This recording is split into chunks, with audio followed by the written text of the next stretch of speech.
watching Thrifty Kaniffy. Hello everyone and welcome to Thrifty Kaniffy. Well, today I'm going to be doing another episode of the Super Sack Saturday Open Tag. I hope you'll join in. We're going to be looking at a Victorinox model today, but if you would like to join in on the fun, you can simply do so by showing a Swiss Army knife on Saturday and tagging your title at Super Sack Saturday. If it's on YouTube, a good chance I'll see it and I'll likely respond.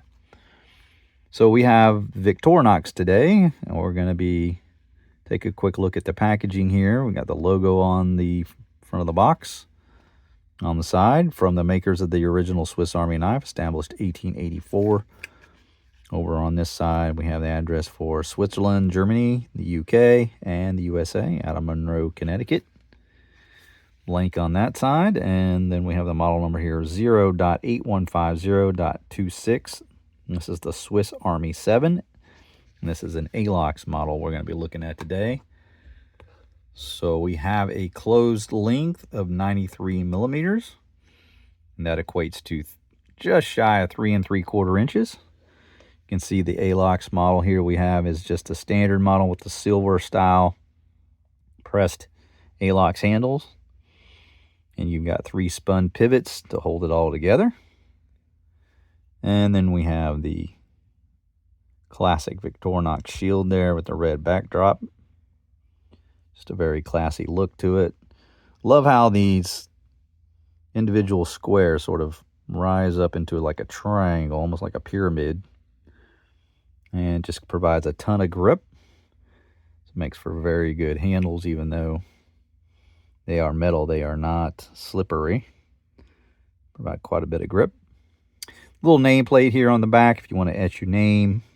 A lot of the retail exclusives will also just put their name here so that you can identify where they've come from. Just reviewed a couple of cadets not a while back. They had DLT exclusive on here. But just blank on this one. You can just add your own name if you'd like. Now this is a 3-layer model. You can see here we got 3 distinctive layers. Then on the side it makes it obvious there as well.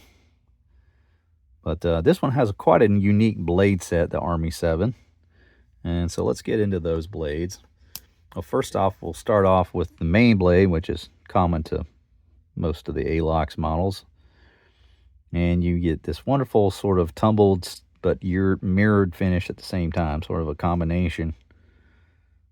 Tumbling and mirror finish. Sort of unique finishing that they do on the Swiss Army knife blades. But you can see the edge there is very well even, well ground. No crazy inconsistencies across the length there. And this side seems to do just about the same. So we have a nice even edge there. Comes out of the box razor sharp. Our Victorinox tang stamp on this one. Just says Victorinox, Swiss made, and then below there stainless. I can hold it there just so you can read that really well. So this is a modern release, nothing old here. Then on the back you can see that the tang is blank, and that's pretty common with these Alox models. The pull on it, I'd say it's about a 5.5, and then you get about here and it gets a little stiffer, and then she snaps into place.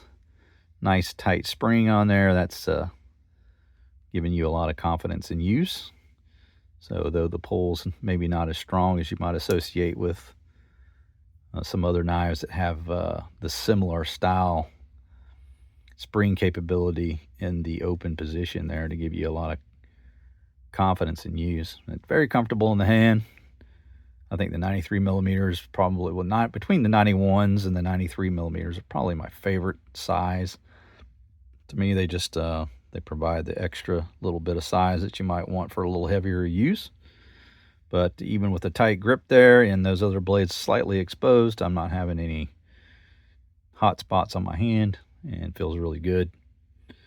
But the main blade, very UK legal, as you would expect from sort of a European maker. These are 2 3/4 inches full length, and then you get a cutting edge right at 2.5.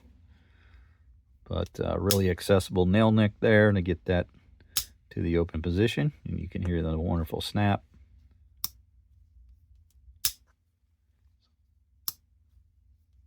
So the walk and talk on that is absolutely fantastic. All right, so the secondary blade, it's not your normal blade at all, really. It's a reamer, where normally you would have your secondary blade. We've got an all reamer, or a punch, call it what you will, but just got a little ledge there to get it out of the channel. So that works well, and then you can see nice sharp wedge on the side here. It would work great for punching through leather and wood. Use it as a marking blade for wood and things like that if you're making cuts or making a pilot hole, whatever you'd like to do. But it's very, very useful. Put another notch in your belt. Very easy to access. I say the pull on this one's about 5.5, and then you kind of get a little stiffer here, and again, really good spring action to hold that in place. It's not going anywhere. So a nice little reamer blade there, kind of like a rancher knife on a stockman. Always like to have a punch on the knife.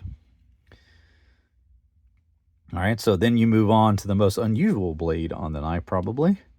Get this little pruning blade. A beautiful little pruner blade, works great for those clamshell packed plastic enclosed products that you buy, and does a fantastic job of opening those up. It is just a marvel at doing that type of a job. But you could use it as a pruner. Of course, any kind of application that you would use for agriculture, that sort of thing. You can see this being a fantastic little user.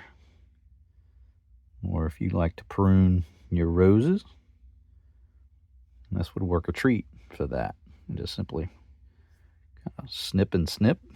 Wonderful, wonderful shape to that little miniature hawkbill blade, I guess you could call it.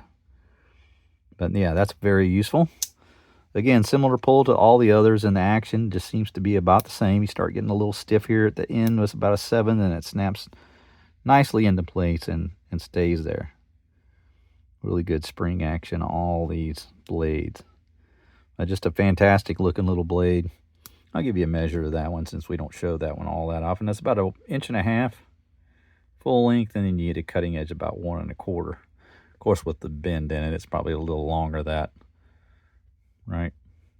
But just in the short length here, we get to about a 1 1/4 inch length.